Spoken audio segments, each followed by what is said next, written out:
باری تعالیٰ نے اس آیت کریمہ میں فرمایا کل، اے میرے محبوب ذرا آپ اپنی میٹھی میٹھی زبان سے اعلان کر دو۔ کیا اعلان کر دو؟ لا اسألکم علیہ اجرا، کہ لوگوں میں نے جو کچھ تمہیں دیا ہے نا اس پر تم سے کسی اجر کا سوال نہیں کرتا۔ پہلے رک کر آپ کو یہ بتا دوں، یہ جو فرمایا نا لا اسألکم علیہ، اس پر تم سے کوئی اجر نہیں مانگتا۔ کس پر؟ اب قرآن نے یہاں صراحت اس کی نہیں کی، بس ہی ضمیر ہے، اس پر تم سے کوئی نہیں مانگتا۔ مفسرین نے آگے لکھا ہے کہ کس پر اجر نہیں مانگتا، اس سے مراد ہے جو آقا نے تبلیغ رسالت کا فریضہ انجام دیا، اتنی محنت کی، تکلیفیں اٹھائیں، ان کے راستے میں مصائب آئے، کبھی ہجرت کرنا پڑی، کبھی پتھر کھائے، کبھی دندان مبارک شہید ہوئے، کبھی رخسار مبارک زخمی ہوئے، کتنی کی جنگیں۔ فرمایا یہ جو کچھ میں نے دیا، اللہ کا پیغام تم تک پہنچایا، جس کے نتیجے میں تمہیں ایمان ملا، اسلام ملا، قرآن ملا۔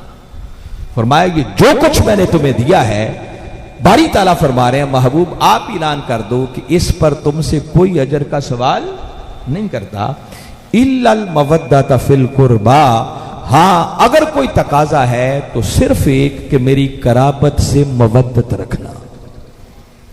کیا کرنا؟ میری قرابت سے۔ اب میں سنیوں کو مخاطب کر کے بات سمجھا رہا ہوں۔ جب یہ آیت کریمہ اتری اور پہلی مرتبہ میرے آقا صلی اللہ علیہ وسلم نے صحابہ کرام کے سامنے یہ آیت تلاوت کی تو موقع پر ہی کچھ صحابہ کرام نے عرض کی کہ آقا چلتے چلتے ساتھ یہ بھی ذرا وضاحت کرتے جائیں، فرماتے چلے جائیں۔ اب وہ الفاظ سنے صحابہ کرام، وہ عربی لوگ تھے، جب انہوں نے آیت سنی نا تو ان کو سمجھ آ گیا قرآن کی آیت ہم سے تقاضا کیا کرتی، اس سے حکم کیا آخذ ہو رہا ہے۔ بس یہ وضاحت چاہیے تھی کہ یہ جو کہا ہے کہ قرابت کی مودت، تو وہ قرابت والے کون ہیں، یہ وضاحت چاہیے تھی۔ اب صحابہ کرام کا جملہ سنیں، عرض کرنے لگے یا رسول اللہ صلی اللہ علیہ وسلم من قرابتک ہؤلاء الذین وجبت علینا مودۃ۔ عرض کی کہ آقا ذرا فرمائیں کہ وہ آپ کی قرابت ہے کون جن کی مودت، جن کی محبت اس آیت کریمہ کے ذریعے اللہ نے ہمارے اوپر واجب قرار دی۔ یہ میں لفظ بتا رہا ہوں جو صحابہ کرام نے استعمال کیا۔ کیا کہا؟ واجبت، اللہ نے جن کی محبت ہمارے اوپر واجب۔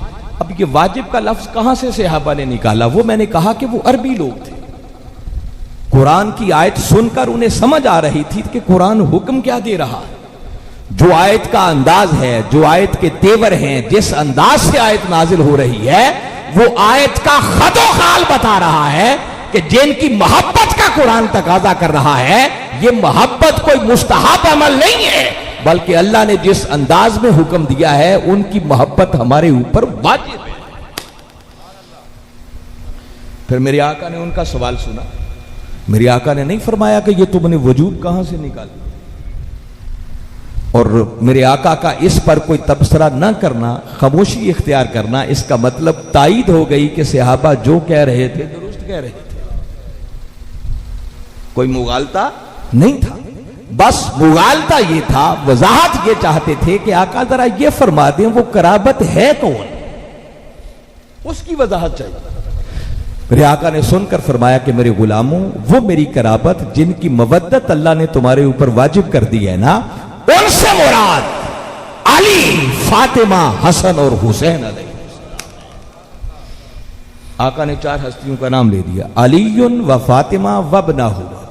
فرمایا وہ قرابت جن کی مودت کا تقاضا قرآن کر رہا ہے، ان سے مراد یہ 4 ہستیاں ہیں، علی ہے، فاطمہ ہے، حسن اور حسین علیہ السلام۔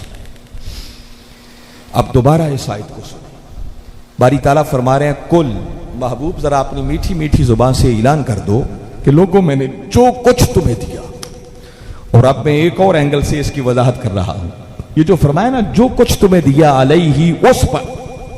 اب اگر کوئی سوچنا چاہے کہ رسول کیا کچھ دیتا ہے تو یاد رکھیں یہ گنتی میں آنے والا نہیں ہے جی، گنتی میں آنے والا۔ تو اگر میں سادہ جملے میں بتانا چاہوں کہ رسول کیا کچھ دیتا ہے تو جواب یہ ہے کہ رسول سب کچھ ہی دیتا ہے۔ سے کائنات بنی ہے تب سے لے کر آج تک، آج سے لے کر قیامت تک، اور پھر قیامت کے بعد بھی جس کو جو کچھ ملا، جو مل رہا ہے اور جو ملے گا، وہ ملتا ہی مصطفیٰ کے قدموں کا صدقہ ہے۔